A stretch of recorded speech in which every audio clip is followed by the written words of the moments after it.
It's March 29th, 2012,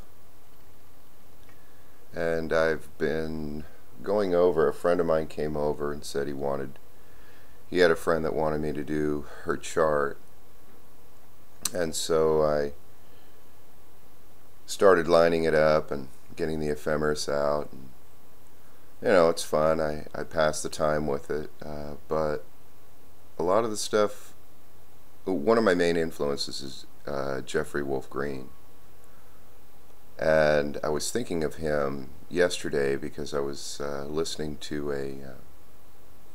a talk by John David Ebert.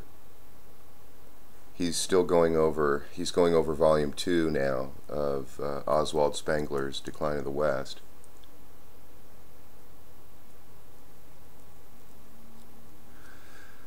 And he mentions how Oswald really didn't have all the information for primitive cultures. He very erudite in civilizations.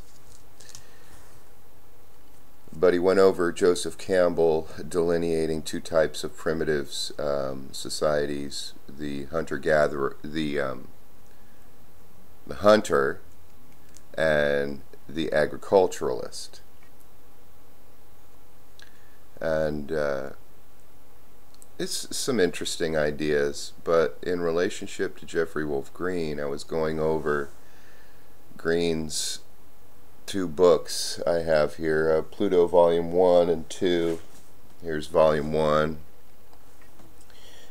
And in this he lays out evolutionary astrology.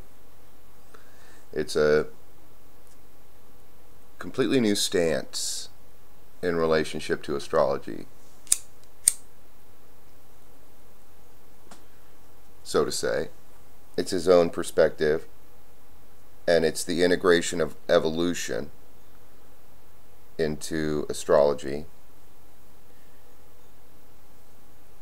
And Jeffrey Wolf Green, I think, has had some non-ordinary states of consciousness induced through medicinal avenues. I think he may have, I'm not sure about this, he may have participated in the peyote cult, but I'm not sure about that. I've only got bits and pieces of his life history.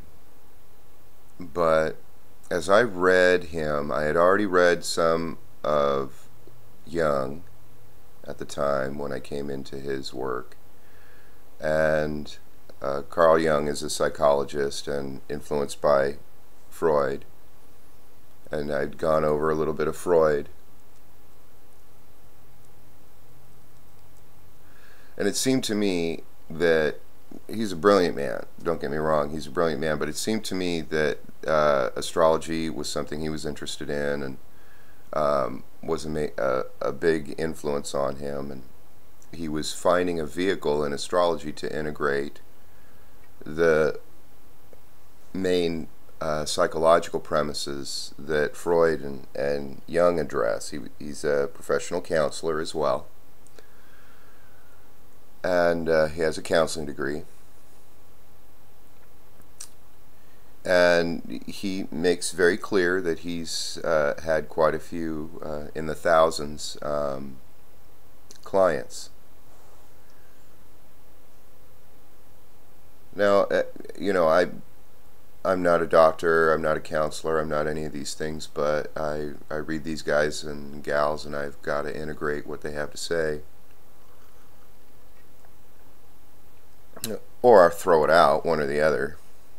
But some of those that are really impressive to me, I really try to internalize and integrate and retain, and try to make into a single cohesive vision.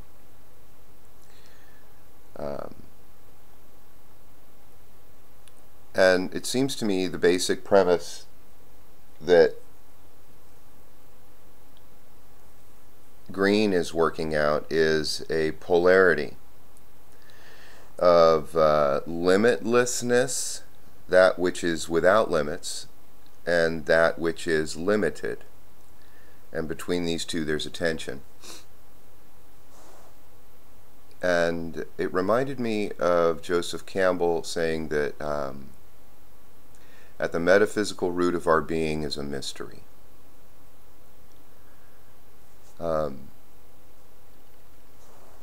Being able to take the adventure outward into the world is an exercise in limitedness. We will confront our limits. And coming to terms with our limitedness can create a tremendous amount of tension. And I like the term that John David Ebert mentions. It makes for a good story, he says. You know, where all these tensions are at and all these conflicts, and we have to try to resolve them. It makes for a great story. I'm reminded of another friend of mine, the friend that asked me to do this chart for a friend of his. He said he calls the news the murder mystery show. And they try and make it entertaining and hit the top stories, which ends up being, you know, a murder mystery show. So we're entertained by that, but I think that by going out into the world and confronting our limits and then sharing that with other people, what happens is that it makes for a good story, and it brings a camaraderie and a communion with the rest of the world. I think we're all struggling with discovering our limits and trying to transcend them, obviously. And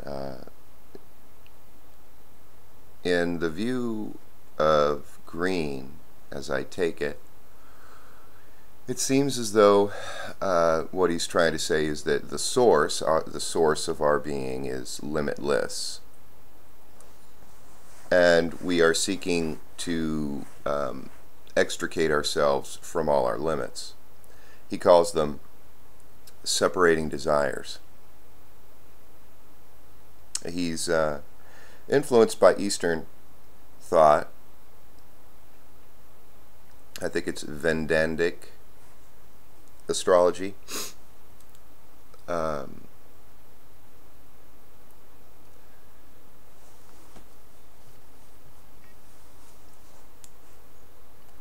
And so there are those that are going away from the source, expressing all their separating desires, and there are those who are extinguishing all their separating desires to return back to the source.